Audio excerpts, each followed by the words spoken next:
અને આ વેદના અલગ અલગ ઘણી બધી જગ્યાએથી સામે આવી છે, જેને લઈને ખેડૂતોમાં ભારે રોષ છે। સહાય પેકેજને લઈ વેરાવળના ખેડૂતોમાં નારાજગી જોવા મળી છે। સરકારની સહાય ખેડૂતો માટે મશ્કરી સમાન છે તેવું અહીંના ખેડૂતોનું કહેવું છે। 1 હેક્ટરમાં 60,000થી વધુનો ખર્ચ થયો છે અને ખર્ચ સામે માત્ર 22,000ની સહાય અપૂરતી હોવાનું ખેડૂતોનું કહેવું છે। પ્રધાનમંત્રી ફસલ વીમા યોજના ગુજરાતમાં બંધ છે। આ યોજના હોત તો ખેડૂતોને વધુ રાહત મળી શકી હોત તેવું ખેડૂતોનું કહેવું છે। પોતાની પ્રતિક્રિયા ખેડૂતોએ આપી છે।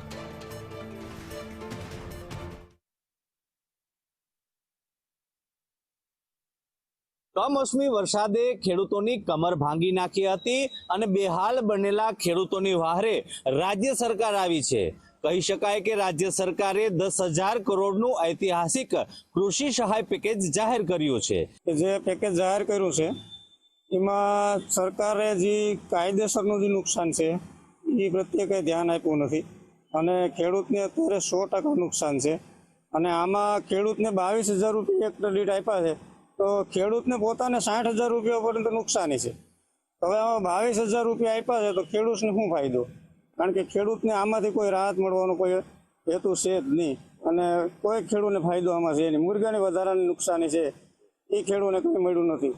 રૂપિયાનું જે ગુજરાતને પેકેજ જાહેર કરવામાં આવ્યું છે એમાં જે સરકારની વડાપ્રધાન ફસલ વીમા યોજના હતી એ મુજબ 2019થી આપણી યોજના બંધ થઈ ગઈ છે।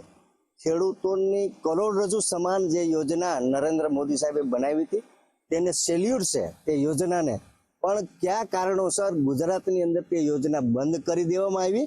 નુકસાની એટલી બધી છે કે રાકેશભાઈ તેની વાત કરવામાં સંદેશ ન્યૂઝ અમારા સુધી આવ્યું તેનો પણ હું આભાર માનું છું, પણ દરેક ખેડૂતોને અત્યારે જે 80,000થી 90,000 રૂપિયા પ્રતિ હેક્ટરે સરકારશ્રીએ જાહેર કર્યા હોત તો ખેડૂતોને થોડુંક તેને મલમ લગાડી શકાત। આપ જે ઐતિહાસિક નામ આપો છો ત્યારે ખેડૂતોને ખેતી ખર્ચની અંદર પણ જે ખર્ચા થયા છે એ ઐતિહાસિક સ્વરૂપે જ્યારે છેલ્લા 7-8 વર્ષથી સરકારની કૃષિ નીતિઓના કારણે થયા છે, જેની અંદર ખેતી ઉપયોગી ચીજ વસ્તુની અંદર ફર્ટિલાઇઝર ખાતર હોય, પેસ્ટિસાઇડ દવાઓ હોય, ખેત ઓજારના સાધનો હોય, ડીઝલ હોય, આ તમામ ક્ષેત્રની અંદર જ્યારે ઐતિહાસિક સ્તરે ભાવ વધારા થયા છે ત્યારે આ પેકેજ છે માત્ર ને માત્ર ખેડૂતોને રાહતના મલમ સ્વરૂપે જ ગણાવી શકાય।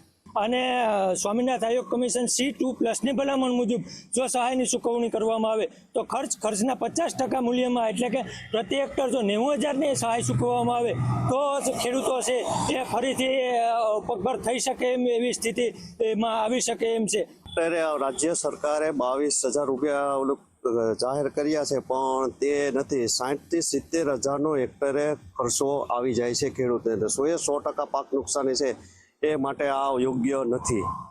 રાકેશ આહિર, સંદેશ ન્યૂઝ।